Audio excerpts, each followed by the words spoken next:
Hello, everybody. It is Saturday afternoon. Later tonight, I'm going to join my friends for a party and cut loose a little bit. But before I switch into party mode, I just wanted to log some thoughts for the record. Before I get into my real thoughts, I wanted to put a word of thanks out to everyone. I got to see screenshots of comments from Facebook. I'm not on Facebook anymore, just because that particular app was kind of hard on the mental health with the little dopamine, blah, blah, blah. So my Instagram posts automatically upload to Facebook, but I'm not on Facebook. I don't have the app on my phone. So if you comment on there, I'm not ignoring you. I'm just trying to stay my form of sober. I saw the love though. I appreciate it so much. And I love you all. Thank you for being in my corner and just supporting. Supporting each other is kind of all we can do right now. But if you want me to see any thoughts, see me on Instagram. I guess I should start by just talking through where I'm at and where it feels like everyone else has been at who's been paying attention to things. And as I've been reflecting throughout the week, the key word that keeps coming to mind is that I feel unsafe. Things we've been learning are so beyond the pale of my own moral imagination. I feel like if people can do things like what they've done, then anything can happen to any of us. And like I've said before, what's been keeping me sane is seeing other people process their feelings on the matter and understanding I'm not alone in what I feel. And so that's part of why I'm recording today. Part of how I've been making peace with things is the same way I used to deal with bullies in my youth, which is just to accept the possible inevitability of the worst that I can imagine. So in this situation, the worst that I can imagine is death, detainment, or being discredited. And accepting that those realities as possible or even inevitable, I still have a job to do as a citizen. And we still have jobs to do as citizens. So until whatever inevitability finds its way to me, I intend to just log as many thoughts as I think might be helpful as a record, and whatever posterity can do with it or disregard it as they see fit. The main thing that's been making me feel unsafe is the perception of nihilism. I don't really think much of nihilism beyond Lebowski. We believe in nothing. I've not really had many dealings with nihilists. My favorite Marvel character is Captain America. He has very strong ethical hygiene. He's the opposite of a nihilist. And I tend to see the world, we all project based on our own values. I tend to see the world, in kind of a Steve Rogers, Sam Wilson framework. And so it's shocking and horrifying to see nihilism all around me. We see nihilism in the files that are coming out, and we're seeing nihilism in people's rationalizations and denials and dismissals and minimizations of the seriousness of what's coming to light. And nihilism is scary in a political context because a person who doesn't believe anything is only participating in the political process for power, for dominance. And that means there is no reasoning with them. There is no situation or political outcome they would ever accept that might result in them having less power. And that's simply not a good faith way to participate in the political process. I accept that sometimes I'm going to lose as a function of coexisting in a healthy society. I'm okay with that. We test our ideas. Sometimes ideas with which I am aligned are going to win the day. Sometimes ideas with which I am not aligned are going to carry the day, and we learn and move forward. That's the point of the experiment as a extended national conversation. But nihilists who don't believe in anything, they are only interested in control and dominating others. That's a weird place to be. And as a function of grace, I'm inclined to allow people the time to work through the stages of grief, understanding shock and denial to be completely legitimate stages of grief. And people who may be shocked or in denial are as entitled to run the course of their, processing as I would want for myself.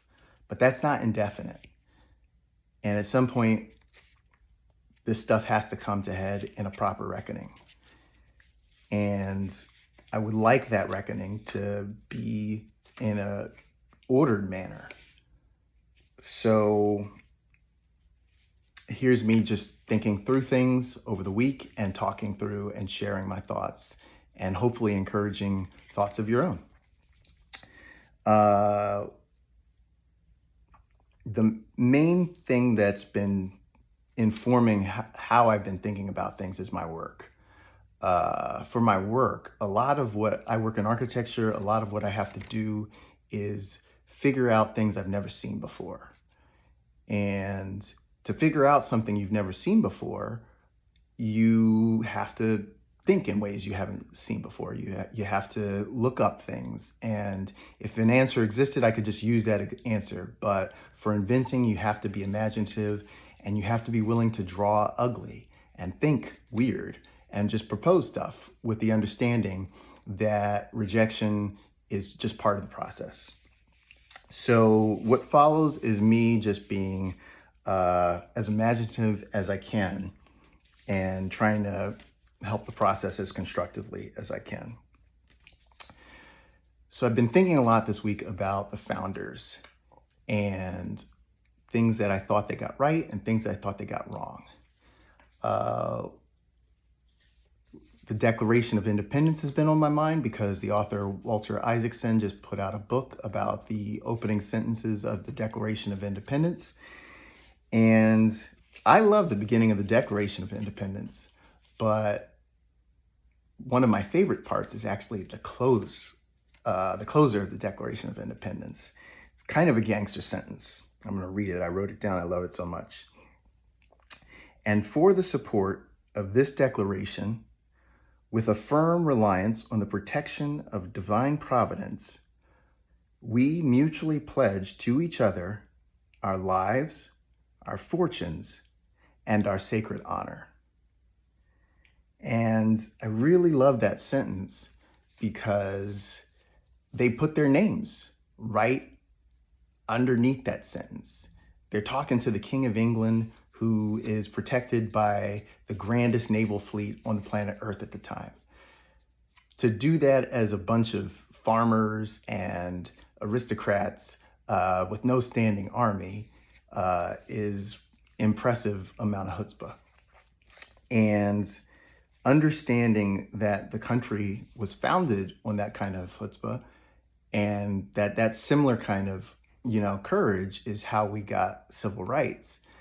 I have always felt like if we are to prove ourselves worthy of our inheritance in this republic, we must stand ready to be at least as committed to standing up for the republic as they were for giving birth to it or fighting for civil rights.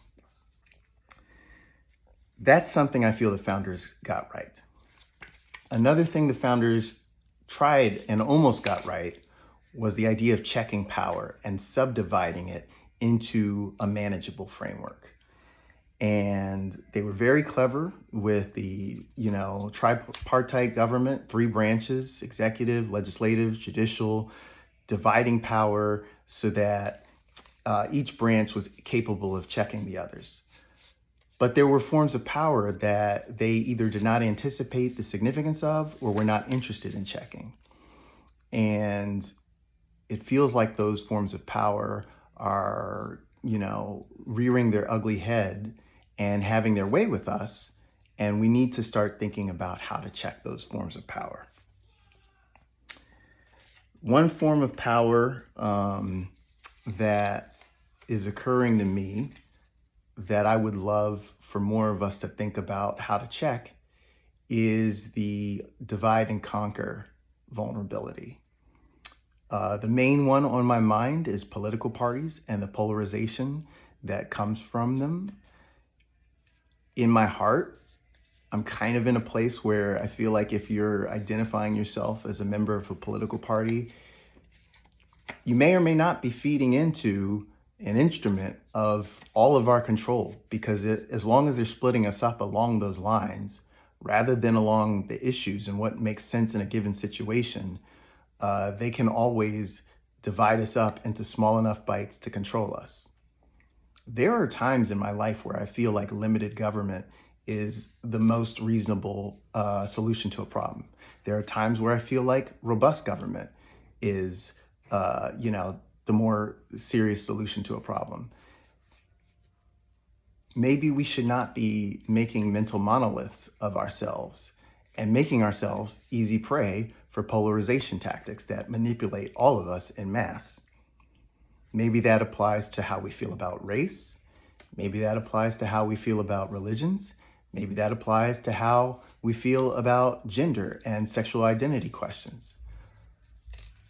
How many of these issues along which we are divided actually are of consequence in our day-to-day lives, the things that shape our lives, that make our lives affordable, that establish justice? Some of the latter issues establish justice, but a lot of them, they're not as consequential in our personal lives as our partisan media systems are having us think. And we need to kind of maybe get out of that jihadist mindset when we're talking about our partisan affiliations. The other thing I'm thinking about is the free market capitalist economy and how hands-off we've been about it. And in my mind, I'm questioning whether wealth is actually a social good that is in the public interest for society. When we think about environmentalism or public health concerns, a lot of the things in our way are healthcare, it's corporations in our way. And why are they in our way? Because they're publicly traded and they have a fiduciary responsibility to maximize profits for their stakeholders. Their priority is not the public interest. Why are we, the public, allowing entities to operate in our society that are actively working against the public interest? If we are living in a time with unimaginable threats and need to be imaginative in our problem solving, it seems helpful to log that question. Are these entities good for us? Is wealth good for us? I do a lot of high-end residential work for a wide range of differently resourced clients. And that was the case when I did wedding photography. That was the case when I was in food service. And that's the case in residential architecture. And what's been most striking and consistent is that how often wealth is divorced from happiness. A lot of the loveliest feeling weddings I shot were not the most lavishly resourced. A lot of the happiest families I served in restaurants were not the richest. And a lot of the most amazing houses I've gotten to work on for the most wealthy families, it was bittersweet because you would look at certain clients and it didn't matter what they had. They were divorced from happiness. And so if happiness is not there on the other side of the rainbow in the form of wealth, it seems reasonable, especially in light of what we're learning, well, should we still be protecting wealth as we currently understand it as an unlimited thing, as good for anyone? Sports comes to my mind, and the idea of the salary cap or the cost cap. What is the purpose of the cap? The cap exists to keep the game competitive so that the game is interesting to watch and the game is worth playing. The cap feels onerous and heretical, but it actually gives the whole thing meaning by keeping it close enough that it's actually worth showing up for the spectators, for the competitors.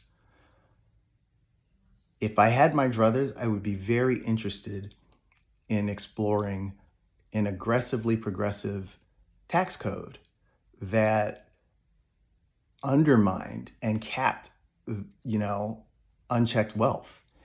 And not only would I want to work that out here, I'd be interested in exploring a multilateral trade agreement or tax agreement where other countries, especially first world countries,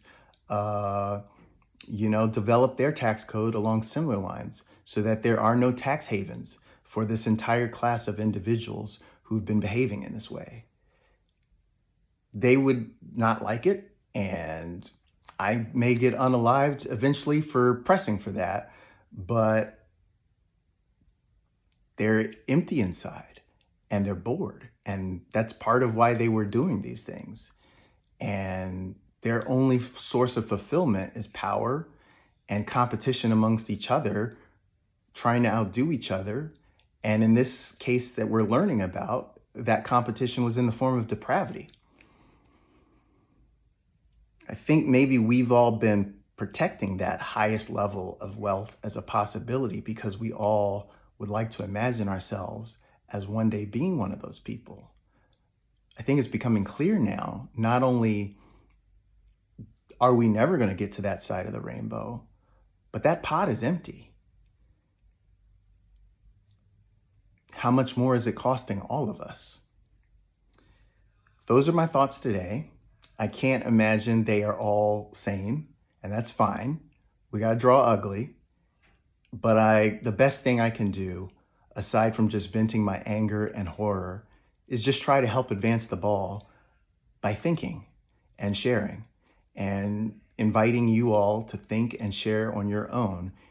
You feel small, I feel small. We are not as small as we feel. We're not as dumb as we feel. We're not as helpless as we feel. So if I leave you with nothing else, just stay encouraged and stay resolute and stay angry and use that anger to good effect. We'll be in touch. I'll see you later.